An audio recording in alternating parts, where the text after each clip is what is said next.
오늘은 여자와 남자에게 내리신 저주, 여자와 남자에게 내리신 저주이란 제목으로 말씀을 상고합니다. 하나님은 이제 죄에 대한 벌을 주셨는데 그것이 저주입니다. 그래서 앞에서는 뱀에게 저주하시고 사탄에게 저주하시고, 이제 오늘은 먼저 여자에게 특별히 또 따로 저주가 있고, 그 다음 남자에게 저주를 하셨는데, 이 남자는 남자만 해당된 게 아니고 남자는 사람의 대표로서 저주를 하신 거예요. 그래서 아담에게 하셨던 저주는 하와에게도 똑같이 돌아갔고, 하와에게 하신 저주는 하와에게만 임하는, 그래서 여자는 이중적인 저주를 지금 여기서 하셨어요. 이것이 바로 우리 사람의 불행이고 인생의 불행입니다. 그래서 사람을 생산하는 일이 그렇게 힘들고, 또 부부간에 가정을 이루어가는 그 삶이 대단히 힘들고, 또 사람은 먹고 사는 일이 대단히 힘들고, 그리고 죽는 일이 힘들어요. 이렇게 크게 인생의 고통을 네 가지로 크게 주셨어요. 그래서 여기에 열애된 사람이 없습니다. 뭐 아무리 건강해도, 아무리 돈이 많아도, 뭐 아무리 모든 환경이 좋아도 소용없어요. 근본적인 고통은 누구에게나 다 가지고 있어요. 좀 상대적으로 좀 비교는 조금씩 할 수 있어도 크게는 별다른 것이 없습니다. 바로 이것이 죄의 결과라는 것을 우리가 알아야 돼요. 그래서 구원을 받으려면 바로 이 죄의 문제를 철저하게 깨달아야 되고, 그 죄를 어떻게 해결해야 되느냐, 바로 이 구원론에 대해서 확실하게 깨닫고 믿어야 돼요. 그냥 이렇게 세상을 살면서 좀 더 복을 받아야 되겠다, 좀 마음이 평안해져야 되겠다, 좀 어려우면 또 신에게 기도해서 좀 도움을 받아야 되겠다, 이런 식으로만 생각하는 신앙은, 그거는 성경의 신앙이 아니에요. 그것은 일반적인 종교입니다. 사람이 종교성이라는 게 있어요. 본성 중에. 그래서 누구든지 뭐 나는 신 안 믿습니다, 무교 그 종교가 없다고 해도 다 자기 자신이 마음에 종교가 있어요. 심지어 자기가 자기를 믿어요. 그게 종교입니다. 자아 종교.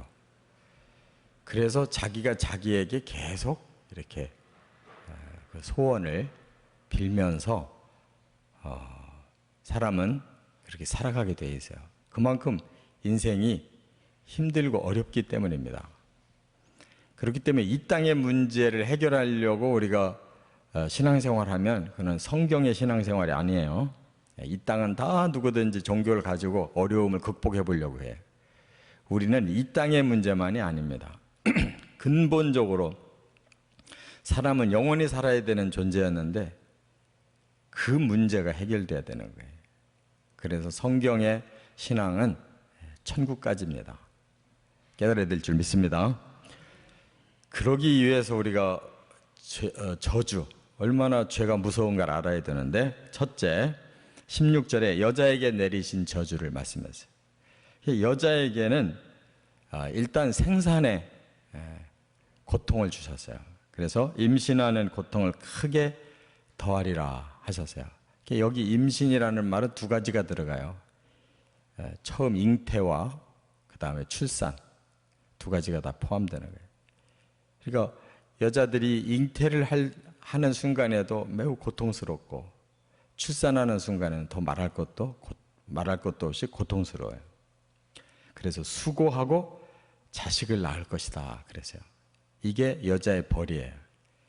왜 여자에게 이 벌이 내려졌느냐, 바로 하와가 사탄에게 꼬임을 당해서 결국 하나님의 명령을 불순종한 것이 하와로부터 시작됐고, 또 하와가 거기서도 깨닫지를 못하고 남편에게도 주었어요. 내조하라고 돕는 배필로 만들어 놨더니 거꾸로 남편을 죄짓도록 유도했어요. 그렇기 때문에 하나님 앞에서도 범죄, 남편 앞에서도 범죄를 했어요.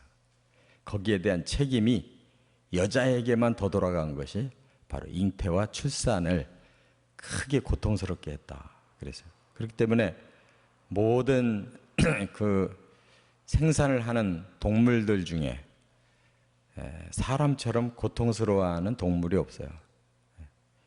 그 잉태와 출산에 대해서. 근데 유독이 사람만 고통스러워해요. 그래서 우리가 경험적으로 보면 알잖아요. 모든 주변의 동물들이 그렇게 힘들게 새끼를 낳지 않아요. 사람만 죽자 사자 이렇게 고통을 받습니다. 그것은 하나님이 주신 선악과를 먹는 그 죄였어요. 또 하나가 부부관계예요. 여기 보면 너는 남편을 원하고 남편은 너를 다스릴 것이니라 그랬어요. 이게 무슨 뜻이냐면, 원한다라는 말은 이제 사모한다라는 이 단어와 같은 건데, 여자는 남편을 사모하고 남편은 여자를 다스려라. 이 서로 상반된 단어죠. 사모한다는 말이 그냥 뭐 부부간에 막 너무 사이가 좋아서 그냥 남편에 대해서 사랑받고 싶고 사랑하고 이런 좋은 의미의 사모가 아니에요. 또 다스린다는 것은 남편이 아내를 아주 사랑스럽게 보호해주고, 그럼 뭐가 문제겠어요? 그게 아니고 죄를 짓고 나서의 부부는 갈등의 관계라는 거예요. 그러니까 남편은 은근히 아내를 지배하고, 또 아내는 거기에 대해서 늘 힘겨워하고, 그래서 우리 인류 전체의 부부 관계라는 것은 갈등의 관계. 그래서 여자들이 평생 이러한 그 남편에게 어느 정도의 종속을 당하다 보니까 여자들이 한 생애를 살고 나면 많이 한이 쌓이고, 거기에 대한 불만이 이제 노출이 돼서 자녀들이 다 크고, 그러고 나면 이제 그런 젊었을 때의 그런 자세가 사라져 버려요. 그래서 나이가 들은 그 여자들은 다 거칠어지고, 또 그런 불만이 대단히 많이 사람들에게 내재되어 있다. 그게 바로 정확하게 성경에서 말씀하신 그대로예요. 이게 바로 여자가 여자에게 주어진 그런 저주다, 그 말입니다. 그렇기 때문에 신앙생활이라는 게 뭐냐, 바로 그것이 나의 죄까닭이구나 하는 걸 알고 그걸 겸손하게 받아들이고 그걸 극복하려고 해야 되는 거예요. 그게 우리 당연히 그렇게 해야 된다가 아니라 우리가 이게 비정상이구나, 그것을 죄에서 찾아서 우리가 겸손하게 그 죄값을 치르고 있구나 하는 마음으로 살아야 되는 거예요. 그것을 우리 본능으로만 그냥 가볍게 생각하면 안 된다는 거예요. 두 번째, 17절부터 19절에 보면 남자에게 내리신 저주. 이것은 이제 남자는 대표성을 두었기 때문에 아내도 똑같이 이 저주가 같이 임해 있는데, 그게 뭐냐? 여기 보니까 땅이 저주를 받았다 그랬어요. 그러니까 사람에게 복을 주려고 이 자연계를 주신 건데, 이 자연계가 사람에게 많은 고통을 줘요. 왜냐? 여기 보니까 가시덤불과 엉겅퀴를 낼 것이다. 이게 잡초예요. 그래서 자연이 그대로 놔두면 아주 엉망이 되는 거예요. 사람이 그것을 잘 가꾸지 않으면 이 자연이 생산을 못해요. 그렇기 때문에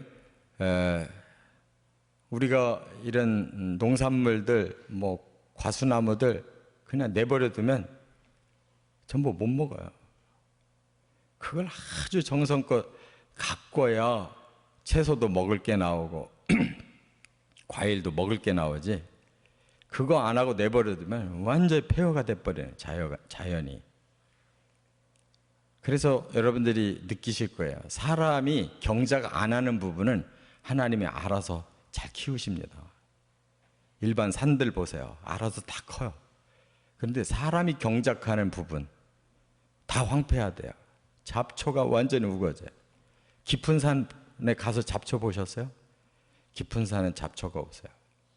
사람이 손이 타는 경작하는 부분에 전부 잡초를 주셔가지고 그대로 내버려두면 견딜 수가 없게 만들어놨어요. 논도 밭도. 이게 사람들에게 주어진 저주예요. 그렇기 때문에 이 땅에 사는 동안에 우리가 이렇게 먹고 사는 문제가 이렇게 아주 힘들다는 거. 그래서 왜 이렇게 사는 것이 힘드냐 하고 한탄만 할 게 아니라, 얼마나 하나님 앞에 우리가 큰 죄를 범했으면 그렇게 사랑하는 사람을 왜 이렇게 고통을 주시느냐, 그 벌이 얼마나 중요한 것인가를 깨달아야 돼요. 그냥 인생을 한탄만 하면 안 되고, 그 죄가 무섭다는 것과 그 죄를 우리가 꼭 씻어야 되고 하나님 앞에 회개해야 된다는 거, 그걸 깨달아야 돼요. 그렇기 때문에 이 땅에서 얼굴에 땀을 흘려야 네가 소산을 먹는다. 이게 진리예요. 뭐 돈 많은 사람 땀 안 흘리고 사는 사람 없어요. 돈 많은 사람이 땀 더 흘려야 돼요. 얼마나 그 사람들이 힘들게 사는지 몰라요. 단순 노동이 마음은 편해. 그런데 이런 지적으로 뭔가를 하는 사람들이 얼마나 정신적인 고통이 큰지 몰라요.